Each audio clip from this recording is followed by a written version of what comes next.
All right, ready to dive deep into flow state. Those times when you're so absorbed, you lose track of everything else. We've got tons of research by and about Mihaly Csikszentmihalyi, the psychologist who pretty much put flow state on the map. Yeah, his work really explores how we can experience more of those optimal moments. So flow state, what is it exactly? It's more than just being in the zone, though they often get used the same way.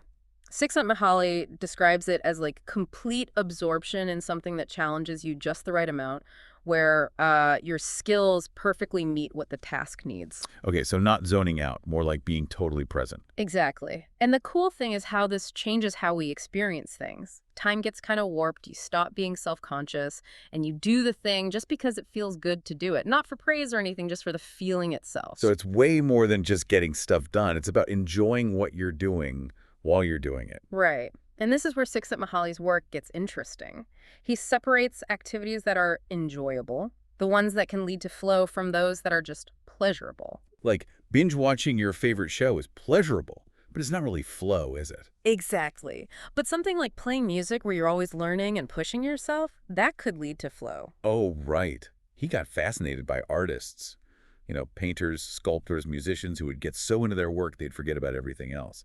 Makes you wonder, did he experience flow while researching flow? Probably, yeah. And one of his big ideas was that controlling our consciousness, or really our attention, is like the key to experiencing flow. So talent and skill aren't enough. It's about focusing and blocking distractions. Big part of it. Yeah. Csikszentmihalyi and his team actually found 8 main things that make up flow state. Things like total concentration, where your actions and awareness kind of become one, a sense of control, and that feeling of effortlessness where things just flow naturally. A lot of people have felt that effortless thing, right? When you're playing sports, writing code, or even having a good conversation, and it feels like everything just clicks.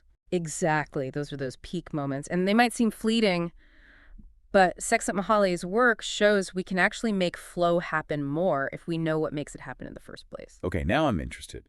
Can anyone experience flow? Or are some people just, like, wired for it? Great question. Researchers have looked into that a lot. There's this idea of the autotelic personality, which means people who are motivated from within, so they enjoy the activity itself, not just the rewards or outcome. People driven by curiosity or who love learning for learning's sake, they're more likely to experience flow. Exactly. It doesn't mean others can't, but folks with those autotelic tendencies might find it easier. And it's interesting, some personality traits, like being really conscientious, being focused and disciplined, those are linked to flow too. So it's not just the activity, but also our personality and how we think that might affect if we can get into that flow state. What's going on in our brains when we're in flow? Is there some science behind that timelessness and feeling totally absorbed? Oh, there is. Neuroscience has actually shown some really cool stuff about brain activity during flow.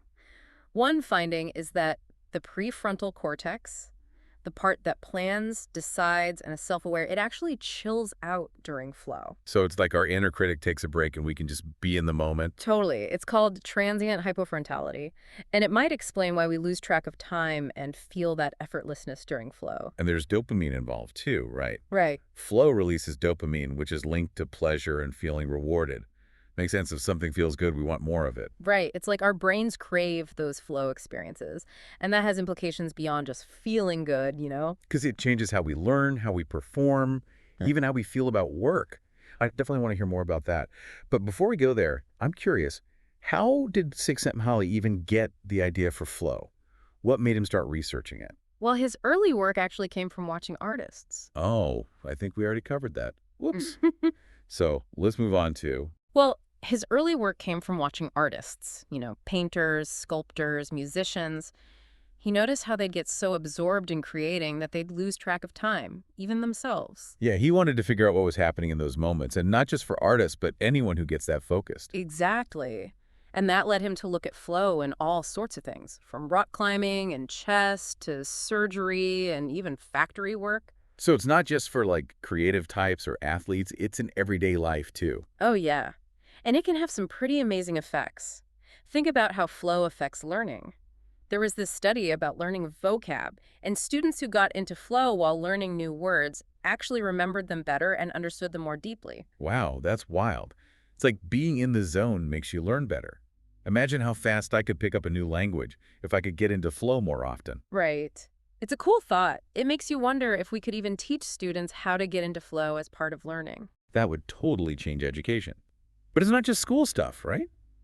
Athletes are in flow all the time, like when they do things that seem almost superhuman. Totally.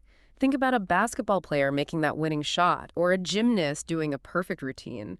People say they're in the zone, which is basically flow, right? And there's research on that too. Didn't the study on tennis players find that flow was connected to how well they did in matches? Yeah. Players who said they were in flow during matches consistently played better.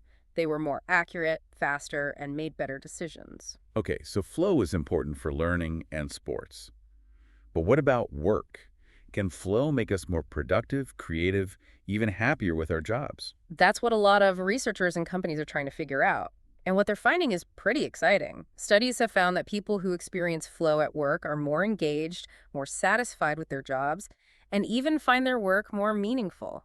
It makes sense. When you're totally into a challenging task that you enjoy, time flies, you forget your worries, and it feels good to accomplish something, more than just checking things off a list. Exactly. It's not just about working harder or faster, but about being more focused, more creative, and better at solving problems. Sounds like flow could be the key to a whole new level of productivity and innovation at work.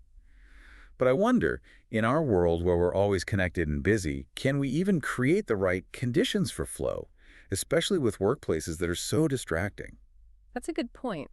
It brings us to a kind of controversial topic, Mm-hmm. open plan offices. You know, those layouts without walls or cubicles that are supposed to make people collaborate more. Yeah, but they can be really distracting, especially for people who need quiet to focus. And here's where the research gets interesting. Studies have actually shown that those open plan offices can actually make it harder to get into flow and do deep work.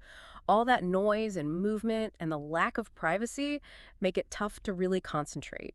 So all those companies that switch to open plan might actually be hurting their employees' productivity and creativity. It's possible. It really shows how important it is to understand how our environment affects our ability to experience flow. So what do we do? Do we all have to work in isolation to find flow? I don't think it has to be that extreme, but we need to be smarter about how we design workspaces. We need spaces that are good for both working together and focusing because people need different things to be productive. That makes sense. Maybe it's about having a mix of spaces, open areas for brainstorming and meetings, but also quiet areas or individual spaces where people can go when they need to focus. Right. It's about giving people the choice to work in the environment that's best for them and the work they're doing. So it's not just finding the right activity.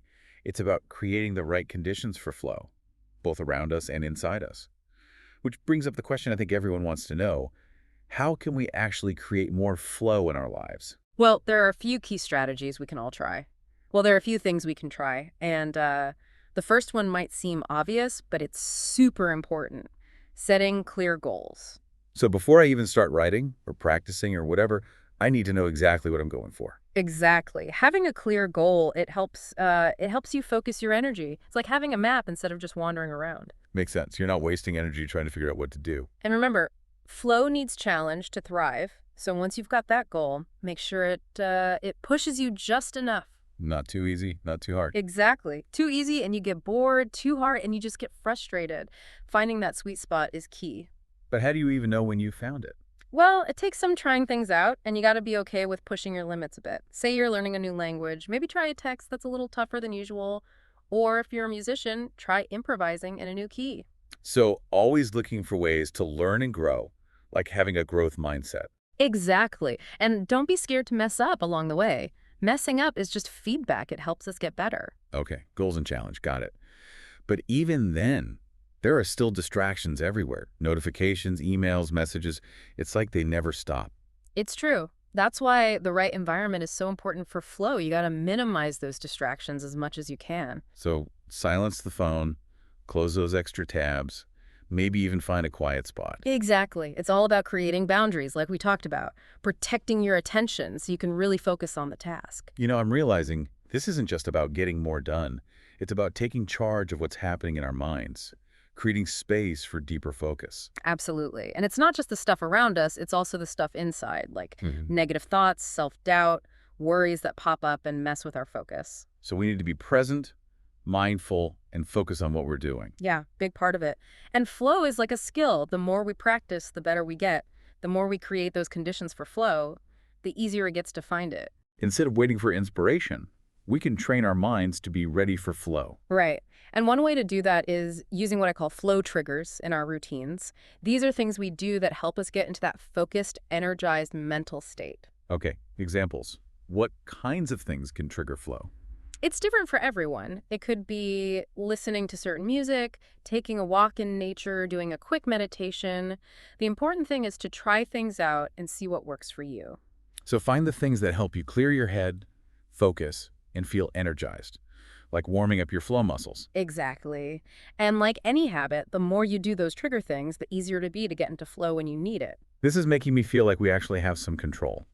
It's not just about our environment or how we're feeling. We can actually do things to make flow a regular part of our lives. That's exactly it. And as you try these things out, remember to be patient with yourself.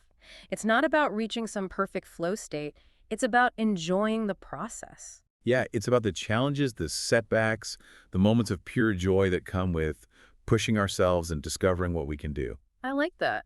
And I think that gets to why flow is so important. It's not just about finishing things or reaching goals. It's about experiencing life more fully, more intensely, more joyfully. It's about finding those moments where we're so into what we're doing that everything else just disappears. And Yeah, in those moments, we're not just working or playing or learning, we're really living. couldn't agree more. So get out there, experiment, see what flow brings you. You might be surprised what you find. And who knows, maybe we'll even find some flow while we're out exploring. I bet we will. Until next time, happy flowing.